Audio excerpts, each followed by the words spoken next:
Hello বন্ধুরা, তোমরা সবাই কেমন আছো? আশা করি ভালো আছো। আর একটা নতুন ব্লগে তোমাদেরকে স্বাগত জানাই। আজকে আমরা চলে গিয়েছিলাম আমাদের সুন্দর একটা ফাঁকা জায়গায়, যেখানে প্রকৃতির হাওয়া পরিবেশটাকে আরও সুন্দর করে তুলেছে এবং ওয়েদারটা এত সুন্দর ছিল, মেঘলা ওয়েদার, বলার মতো নেই। এখন বিকেল হয়ে গেছে এবং এখন আজকে আমাদের এখানে ওয়েদারটা তোমাদেরকে দেখাবো। টিপ টিপ করে বৃষ্টি পড়ছে আর আকাশে ওয়েদারটা তোমাদেরকে একবার দেখাবো। আজকে বিকেলের ওয়েদারটা পুরো একদম আকাশটাকে ঘিরে নিয়ে মেঘলা ওয়েদার করেছিল, যে এত সুন্দর দেখতে পরিবেশটা তা বলার মতো ছিল। এবং বৃষ্টির ওয়েদার ছিল যেহেতু, তখন খুব সুন্দর লাগছিল দেখতে প্রকৃতিটা জুড়ে একটা। তারপরে আমাদের নদীটা এত সুন্দর লাগছিল, নদীর অবস্থা এরকমই।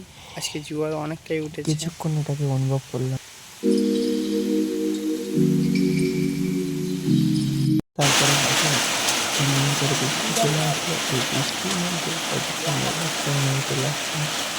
খাওয়া দাওয়া করে রাত হয়ে গিয়েছিল এবং তোমাদেরকে একটা কথা বলি, 1947 সালে 15ই আগস্ট আমাদের দেশটা স্বাধীন হয়েছিল এবং 15ই আগস্টটাকে ওই হিসেবে স্বাধীনতা দিবস হিসেবে পালিত হয় এবং আমাদের দেশের জন্য অনেকে অনেক রক্তি এবং জীবন দিয়েছিল।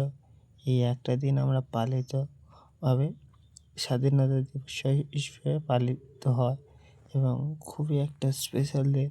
সবাইকে জানাই স্বাধীনতার অগ্রিম শুভেচ্ছা।